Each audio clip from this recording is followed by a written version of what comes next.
दोस्तों, पौराणिक काल में दैत्यों के एक राजा थे जिनका नाम बलि था। वे विष्णु भक्त प्रहलाद के पोते थे। राजा बलि बहुत दानवीर थे। उन्हें विष्णु भक्ति और दानवीरता पर घमंड हो गया था। उनके इस घमंड को तोड़ने भगवान विष्णु ने वामन का अवतार लिया। यह कथा श्रीमद् भागवत गीता में काफी प्रचलित। इसके अनुसार एक बार देवताओं और दैत्यों के बीच में भीषण युद्ध हुआ, जिसमें दैत्य पराजित हुए और देवता जीत गए। इसके बाद गुरु शुक्राचार्य ने राजा बलि के लिए एक यज्ञ का आयोजन किया और अग्नि से एक दिव्य बाण और कवच प्राप्त किया। दिव्य बाण की प्राप्ति के बाद राजा बलि स्वर्ग लोक पर एक बार फिर आक्रमण करने चल दिए। असुर सेना को आते हुए देख इंद्रराज समझ गए कि इस बार देवतागण असुरों का सामना नहीं कर पाएंगे। ऐसे में देवराज इंद्र सभी देवताओं के साथ स्वर्ग छोड़कर चले गए।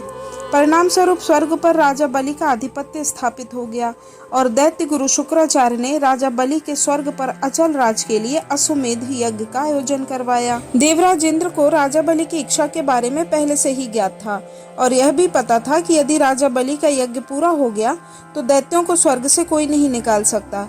ऐसे में सभी देवी देवता काफी चिंतित हो गए और श्री हरि भगवान विष्णु के शरण में जा पहुँचे। इंद्रदेव ने अपनी पीड़ा बताते हुए श्री हरि से सहायता के लिए विनती की। देवताओं को परेशान देख भगवान विष्णु ने सहायता का आश्वासन दिया और कहा कि मैं वामन रूप में देवराज इंद्र की माता अदिति के गर्भ से जन्म लूंगा। इसके बाद भाद्र पक्ष मास के शुक्ल पक्ष की द्वादशी को श्री हरि भगवान विष्णु ने माता अदिति के गर्भ से धरती पर 5वां अवतार लिया। उनके ब्रह्मचारी रूप को देखकर सभी ऋषि मुनि और देवता अत्यंत प्रसन्न हो गए।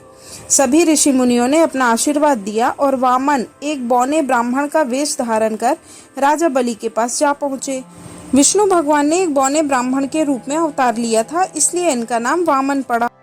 उनके तेज से यज्ञशाला प्रकाशित हो उठी। यह देख बलि ने उन्हें आसन पर बिठाकर आदर सत्कार किया और भेंट मांगने को कहा। इसे सुनकर वामन ने अपने रहने के लिए 3 पग भूमि देने का आग्रह किया। हालांकि दैत्यराज गुरु शुक्राचार्य को पहले ही आभास हो गया था और उन्होंने बलि को वचन न देने के लिए कहा था, लेकिन राजा बलि नहीं माने। उन्होंने ब्राह्मण को वचन दिया कि तुम्हारी यह मनोकामना जरूर पूरी करेंगे। बलि ने हाथ में गंगा जल लेकर 3 पग भूमि देने का संकल्प ले लिया। संकल्प पूरा होते ही वामन का आकार बढ़ने लगा और विकराल रूप धारण कर लिया। उन्होंने एक पग में पृथ्वी, दूसरे पग में नाप लिया था। अब तीसरा पग रखने के लिए कोई जगह नहीं बची थी। तब दैत्यराज बलि ने अपना मस्तक प्रभु के चरणों के आगे रख दिया। अपना सब कुछ गंवा चुके बलि को अपने वचन से ना हटते देख भगवान प्रसन्न हो गए और उन्होंने दैत्यराज को पाताल का अधिपति बना दिया। इस तरह उन्होंने स्वर्गलोक से दैत्यों को हटाकर पाताल लोक में भेज दिया और स्वर्ग वापस इंद्र और बाकी देवताओं को सौंप दिया। राजा बलि का भी घमंड टूट गया और वे पाताल पर अच्छे से राज्य करने लगे। तो दोस्तों, ये थी भगवान विष्णु के वामन अवतार की कहानी। अगर यह कहानी आपको पसंद आई हो तो कृपया इसे लाइक कर दें, शेयर कर दें और कृपया सब्सक्राइब जरूर करें। धन्यवाद। जय श्री राम।